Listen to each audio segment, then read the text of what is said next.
One of the 6 female jurors responsible for acquitting George Zimmerman of second-degree murder now speaking out about that trial. The court ordering the jury to remain anonymous. But the woman known as B37 says she believes Zimmerman's story.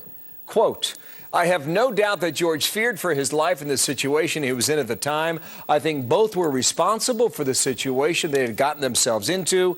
I think they both could have walked away."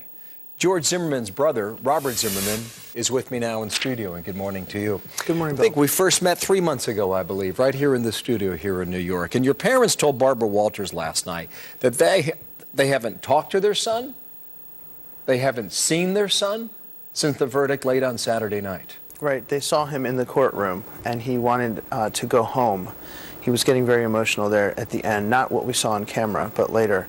But we do have concerns, and always have, of having our phones tapped, having our phones, listened to by the administration or whomever, because George is now, as we know, continually the subject of ongoing investigation. So a lot of the things that we do are connecting in person. That's how we've managed to stay hidden for so long. It's kind of old school, but it works. Have you seen him?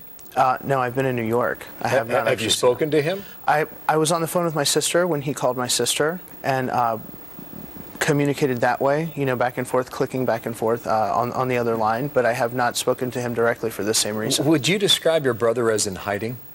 Oh, yes. Yes. I mean, I texted him, but not to actually make phone calls like that we're back to what we were doing in March of 2012, because it's right in everybody's mind right now. What did he tell you after the verdict came down Saturday night? What was his feeling? What was his state of mind? Again, he was on the phone with Gracie, our little sister, and he was not really yet, it appeared, able to process everything that had happened.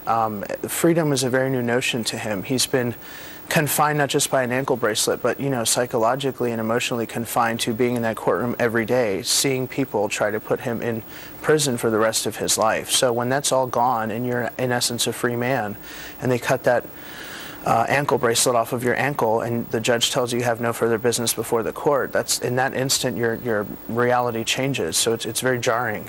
Juror number B37, and I just read it. So the mistake your brother made was getting out of the car. What do you think of that observation? I'm not sure if that's what she said. I think she said that both were responsible, and I do understand the concept. She said both. Right, both had a hand in the responsibility of what happened. But she also said the mistake she believes he made was getting out of the car that night, and I just wanted to get your reaction. Yeah, I mean, that's her opinion, and that's definitely, I'm glad that she did not equate that then to a murder or to a manslaughter. I've seen the rest of the things that she said, and I think the most important thing and most telling thing that she said is that this was not a case about race, and that race was not a factor in this case. What did you think when she said both could have walked away? Almost suggesting that it could have been avoided entirely. Yeah, I mean, that's her interpretation. And if you really believe that, I mean, they did their job. They found that the facts of the case spoke for themselves as to his liability criminally if he acted in some kind of illegal way. And probably that's not an untrue statement that both could have somehow walked away. Now, there is no evidence that George confronted Trayvon Martin that was presented. There's a phone witness who she also said she did not find very credible.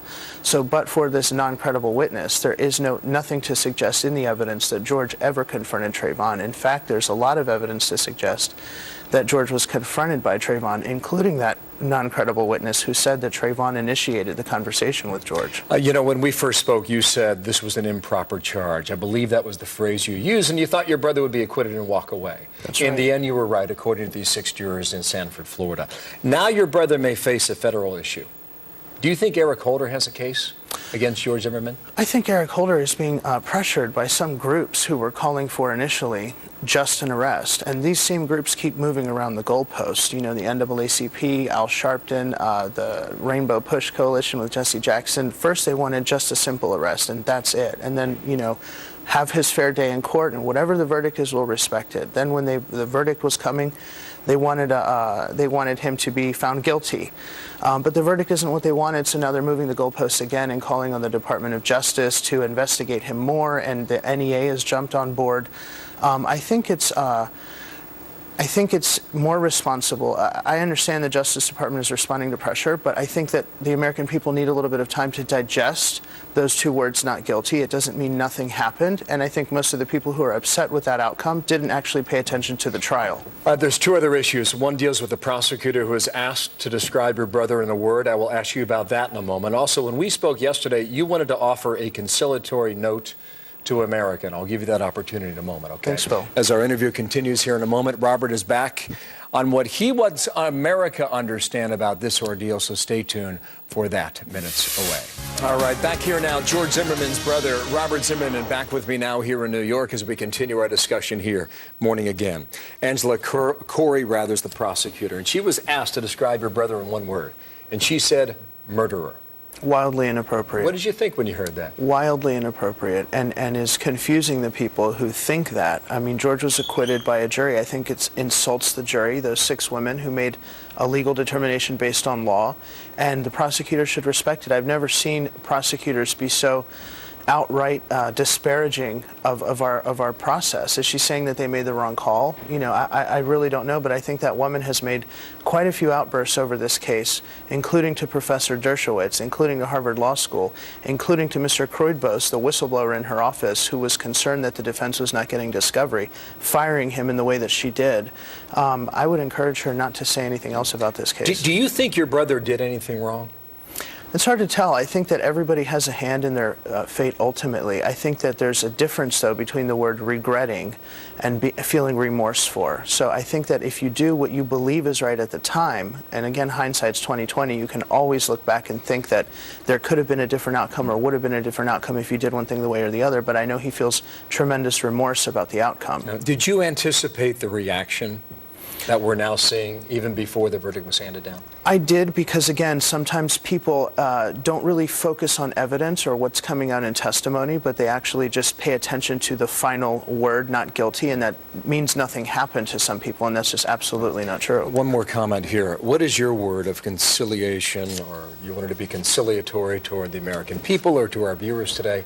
What was the message you wanted them to take away? I think the juror that spoke out is kind of helping me out with that message, that race did not have a part in this case. We wanted the arrest. We wanted his day in court. Now the jury is even speaking out and saying the same thing that the defense and George's family has been saying for the better part of a year. I think we need to take a step back, really digest what happened, really understand that our process here, a jury of our peers, is the finest in the world, and that's who made the determination in this case, before we keep inflaming passions and listening to people who might be exploiting some of those passions and feelings.